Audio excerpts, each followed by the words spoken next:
দিদা!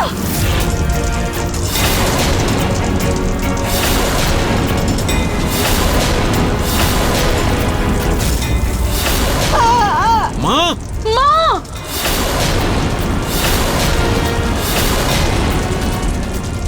নেবাও নেবাও নেবাও। ঠাকুমা, শালটা ফেলে দাও। তুমি শাড়িটা সরাও ঠাকুমা।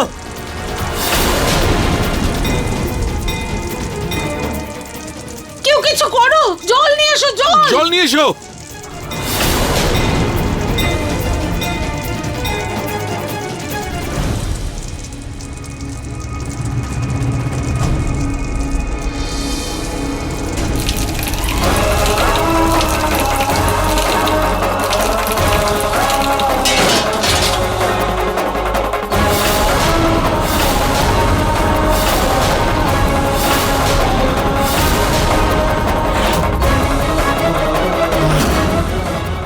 ঠাকুমা,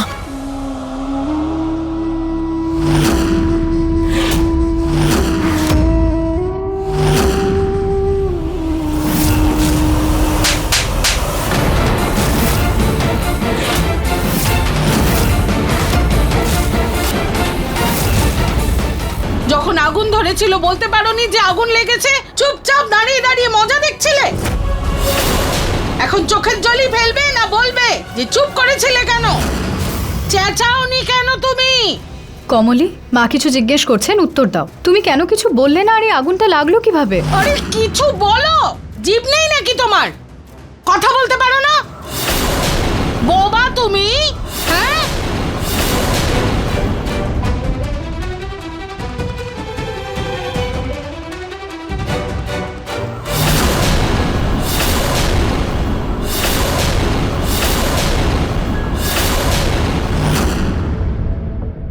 আরে তুমি কি সত্যিই কথা বলতে পারো না? রুচিতা, তুমি কাল ওকে ওর ঘরে নিয়ে গিয়েছিলে, তুমি বুঝতে পারোনি যে ও কথা বলতে পারে না? মা, আমি তো বেশি কথা বলিনি, আর আমার মনে হলো যে ও কথা কম বলে। মা তুমি আর ঠাকুমাই তোকে ফাইনাল করেছিলে, তোমাদের তো একবার চেক করে নেওয়া উচিত ছিল। ঠিক আছে, যা হবার তা হয়েছে, সেটা তো বদলানো যাবে না। কিন্তু হ্যাঁ, মার শরীর নিয়ে আমরা কোনো রকম রিস্ক নিতে পারবো না। সেই জন্য কমলি, তোমাকে আমরা এখানে রাখতে পারবো না। তুমি তোমার জিনিসপত্র গোছাও আর এখান থেকে চলে যাও।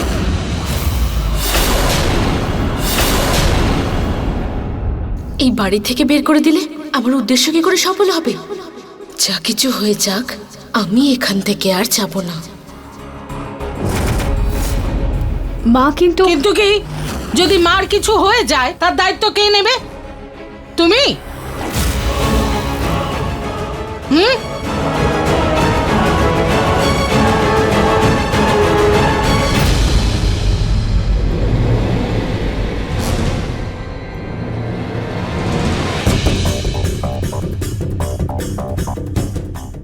কি করে কাজে রাখবো তোমাকে বলো? আজকে ভাগ্যক্রমে তুমি মাকে বাঁচিয়েছো, কালকে যদি কোনো বড় বিপদ আসে তাহলে আমাদের জানাবে কি করে? না, তুমি যাও এবার।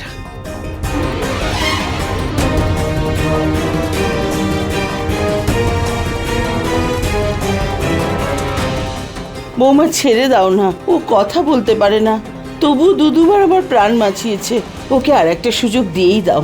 কিন্তু মা, পুনম, মা যখন বলছে একটা সুযোগ দেওয়া যাক। কমলা, মনে রেখো, মায়ের সেবায় যেন কোনো ত্রুটি না হয়।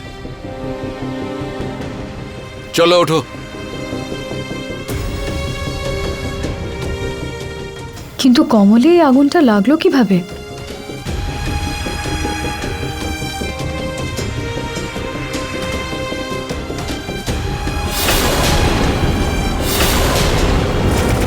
কি মানে হতে পারে আলো ডাক্তার?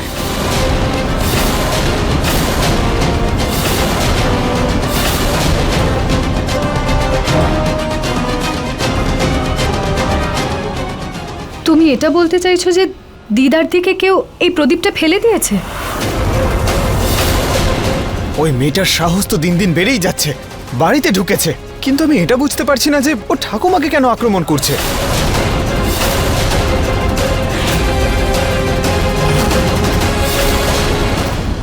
হে ভগবান, দিদা আপনার হাতে তো খুবই চোট লেগেছে। মিনু, তাড়াতাড়ি বরফ নিয়ে এসো দিদার জন্য। মা তুমি চলো ঘরে চলো। চলো ঠাকুমা, চলো তুমি। হ্যাঁ হ্যাঁ,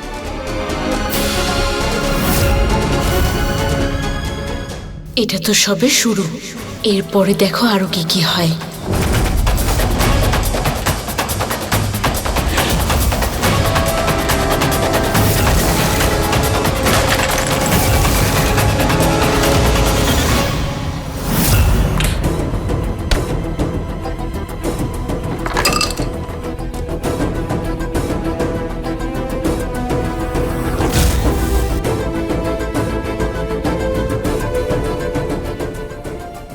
এই পোড়ার গন্ধ কোত্থেকে আসছে?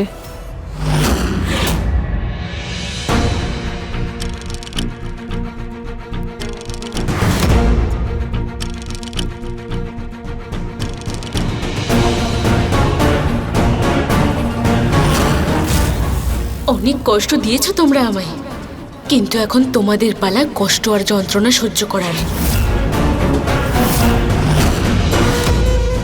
আরে এই মিনুটা আবার কোথায় গেল? বরফ আনলো না কেন এখনো?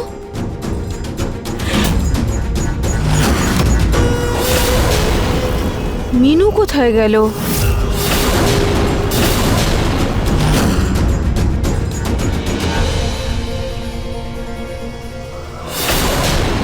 এই মিনুটাও না কোনো কাজ ঠিক মতো করবে না,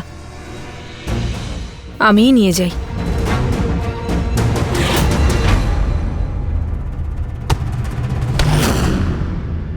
সরি, তুমি ঠিক আছো তো? হ্যাঁ বৌদি, আমি একদম ঠিক আছি। আমি তোমার কাছেই যাচ্ছিলাম। তুমি তুমি একটা কাজ করো, তুমি দিদার জন্য বরফ নিয়ে যাও, আমি ওষুধ নিয়ে আসছি। হ্যাঁ ঠিক আছে।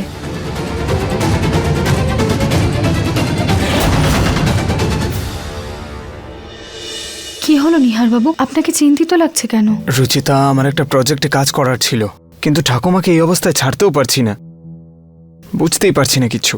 নিহার বাবু, আমরা সবাই আছি তো দিদার জন্য। আপনি আপনার কাজ মন দিয়ে করুন। এক্ষুনি বৌদি গেল ওনার জন্য বরফ নিয়ে, আমিও ওষুধ নিয়ে যাচ্ছি। দেখবেন দিদা একদম ঠিক হয়ে যাবে, তাড়াতাড়ি ঠিক হয়ে যাবে। এই আপনার গলায়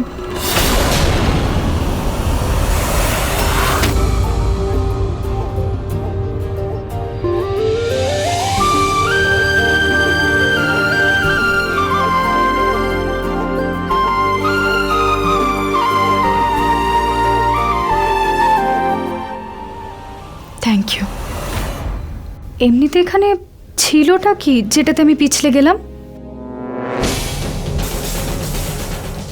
এই বরফের টুকরোটা।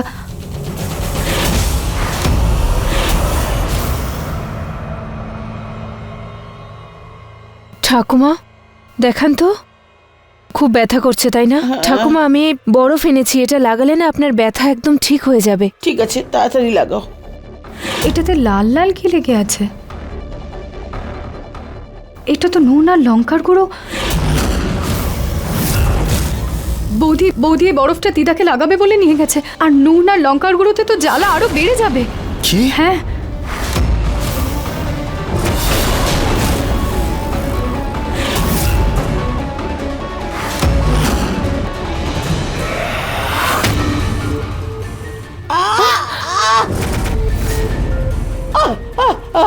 কি হলো?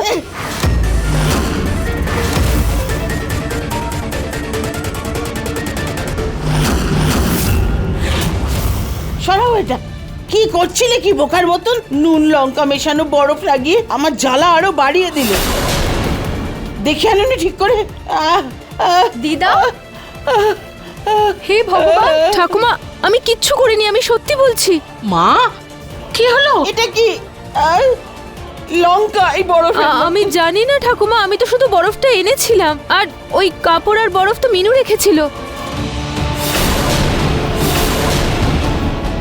মিনু, মিনু! ঋতু বৌদিকে বরফ আর কাপড় তুমি দিয়েছিলে?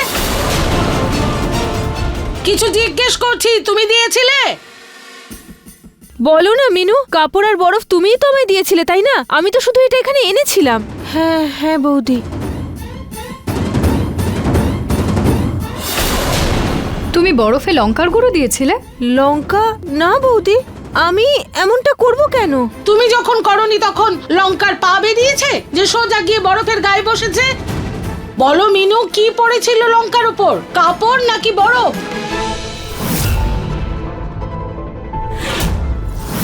আসলে ওই মাসিমা ভুল করে কাপড়টা মশলার মধ্যে পড়ে গেছিল। মশলার কৌটো? ক্ষমা করে দিন ঠাকুমা। যদি কাপড়টা পড়েছিল মশলাদানিতে তাহলে আরেকটা কাপড় দেওয়া উচিত ছিল বৌদিকে। সেই কাপড়টাই দেওয়ার কি দরকার ছিল? দেখো তোমার এই ভুলের জন্য কি অবস্থা হয়েছে, কি অবস্থা হয়েছে মায়ের। ক্ষমা মাসিমা, ক্ষমা করে দিন ঠাকুমা। ভুল করে হয়ে গেছে, আর কখনো এরকম হবে না। আর ঋতু, তুমি তোমার এই বয়সেই কি চোখে ছানি পড়েছে? যদি দেখতেই পাও যে কাপড়ের মধ্যে কিছু লেগে আছে তাহলে অন্য কাপড় নেওয়া উচিত ছিল। সরি মা, ওই কাপড়টা আগে থেকে বরফের মধ্যে ছিল তাই খেয়াল করিনি। এরপর থেকে আর হবে না। মায়ের শরীর আর স্বাস্থ্য নিয়ে আমি কোনো অবহেলা বরদাস্ত করব না। ভবিষ্যতে সবাই চোখ কান খোলা রেখো। কি বললাম বুঝেছো? ভবিষ্যতে যদি কেউ এরকম ভুল করো তাহলে আমার থেকে খারাপ কেউ হবে না। মাথায় ঢুকেছে কথা? ঠাকুমা, আমি আপনার জন্য অন্য বরফ নিয়ে আসছি।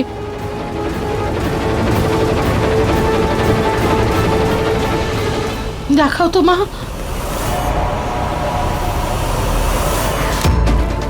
মিনু তো এরকম অন্যমনস্কভাবে কাজ করে না।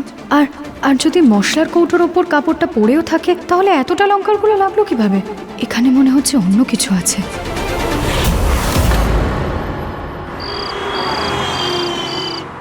যতক্ষণ না ঠাকুমা উঠছে ততক্ষণ আমার প্রেজেন্টেশনটা বানিয়ে নি।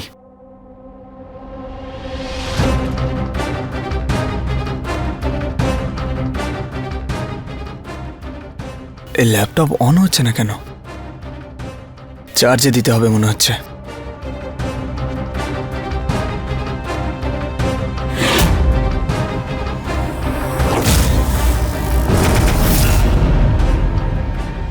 রুচিতা, আমার একটা প্রজেক্টে কাজ করতে হবে। ঠাকুমার এরকম অবস্থা, কি করে যে করি সবকিছু আমি কিছু বুঝতেই পারছি না। আমরা আছি তো দিদার জন্য। আপনি আপনার কাজ মন দিয়ে করুন।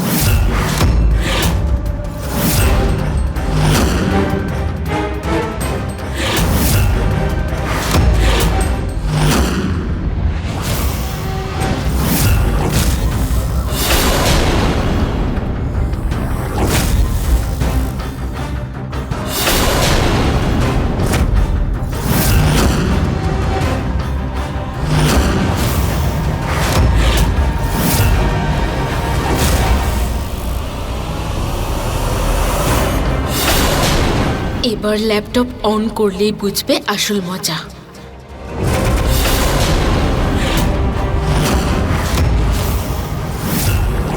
নিহার বাবু, আসলে আজকের পুজোটা তো সম্পূর্ণ হয়নি, আমি তাই পুজো করে প্রসাদটা নিয়ে এলাম। আসছি আমি।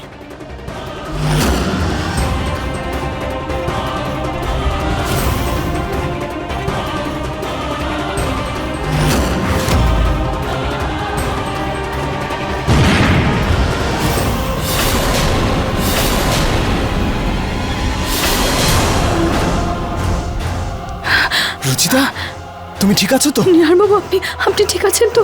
এটা হ্যাঁ, তুমি ঠিক আছো তো? হ্যাঁ, এটা কিভাবে হলো? মানে কি হলো? এই আওয়াজ কিসের? মা,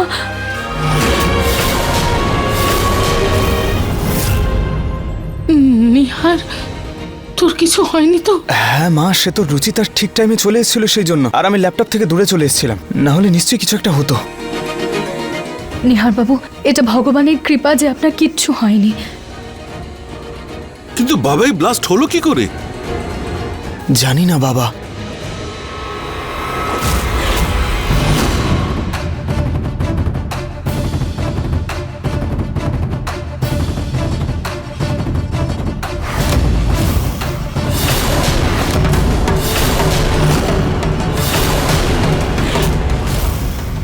নিহার বাবু, এটা এটা দেখুন।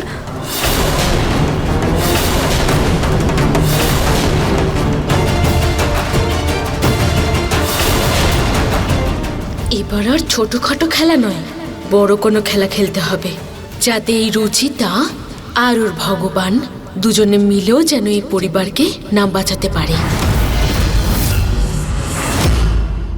এই ছুরিটা তোলো, তাড়াতাড়ি তোলো। মিনু, কোনো ভয়ানক জিনিস এই ঘরে থাকা ঠিক নয়। ওই তেলের 2টো ড্রাম তোলো, কেরোসিন তেল আছে, তোলো, রাখো তাড়াতাড়ি, রাখো। হ্যাঁ রাখো। মা, এটা কি করছেন আপনি? রুচিতা, আমার এই পরিবারের জন্য খুব ভয় করছে। ওই মেয়েটা দিনের পর দিন সাংঘাতিক হচ্ছে। আগে মা, তারপর নিহার, আর ভবিষ্যৎ কে জানে। সেই জন্য আমি এই বাড়ি থেকে সেই সমস্ত জিনিস যা এই পরিবারের জন্য বিপদ ডেকে আনতে পারে একটা ঘরে বন্ধ করে রেখে দেবো।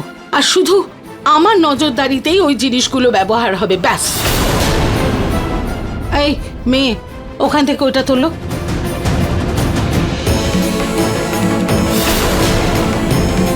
মায়ের এই ভয়টা ভুল নয়। হে ভগবান, প্লিজ প্লিজ ওই মহিলাটাকে ধরতে আমাদের হেল্প করুন। আমার তো এরকম মনে হচ্ছে যেন 24 ঘন্টা ওর নজর আমাদের উপর আছে, কিন্তু কিভাবে?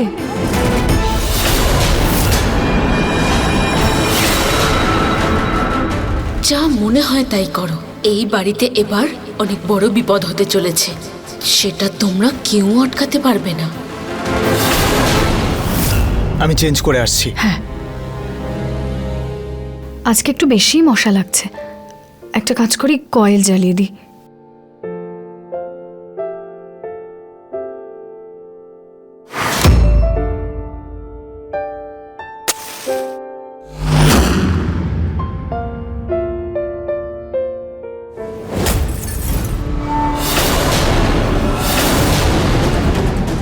নিহার বাবু, নিহার বাবু, নিহার বাবু, নিহার বাবু, আপনি কিছু বলছেন না কেন?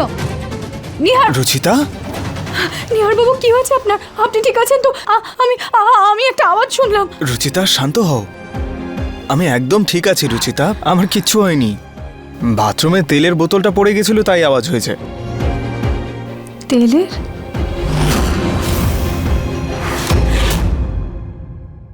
আর দেখো, আমি একদম পারফেক্ট আছি, হাত পাও একদম ঠিক আছে আমার।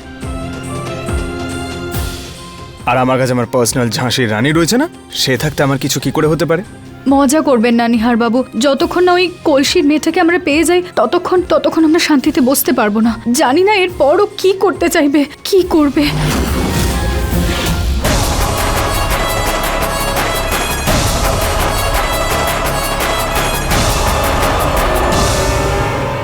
ওই মেয়েটাকে নিয়ে তো টেনশন আমারও আছে, কিন্তু আমার মনে হচ্ছে এইসব কাজকর্ম যত বেশি করবে তত ওকে বুঝতে সুবিধে হবে, আর ওকে তত সহজে আমরা ধরতে পারবো। কথাটা তো আপনি ঠিকই বলছেন নিহার বাবু, কিন্তু মনে একটা ভয় লাগছে। ভয়ের একটা ওষুধ আছে আমার কাছে। কি?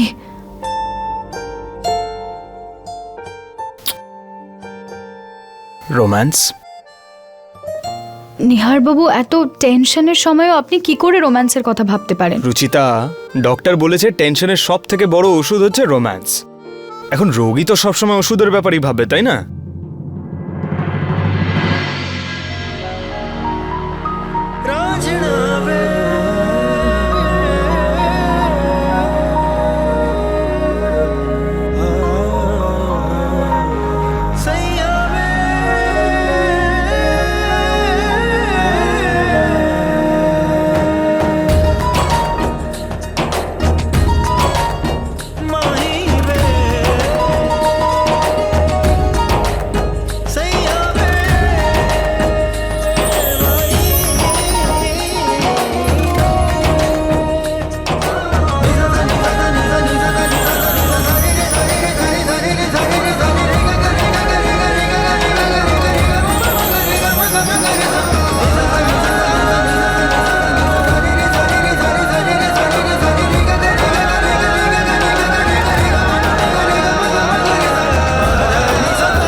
নিহার বাবু, কি হলো আপনার? কিছু একটা জ্বলছে Ruchita.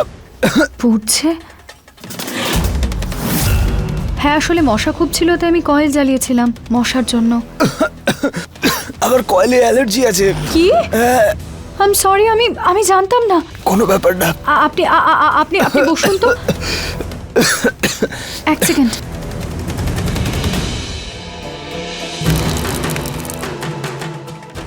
I am sorry Nihar বাবু, আমি জানতাম না যে আপনার অ্যালার্জি আছে। আমি জল নিয়ে আসছি। হ্যাঁ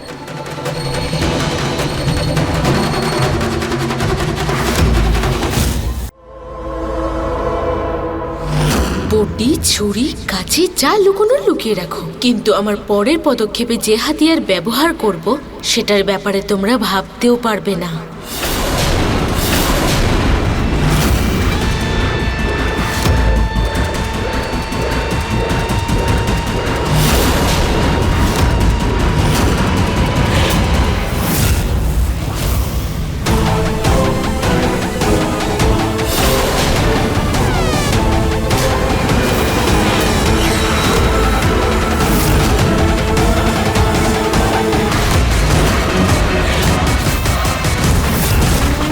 বরফের ছুরি?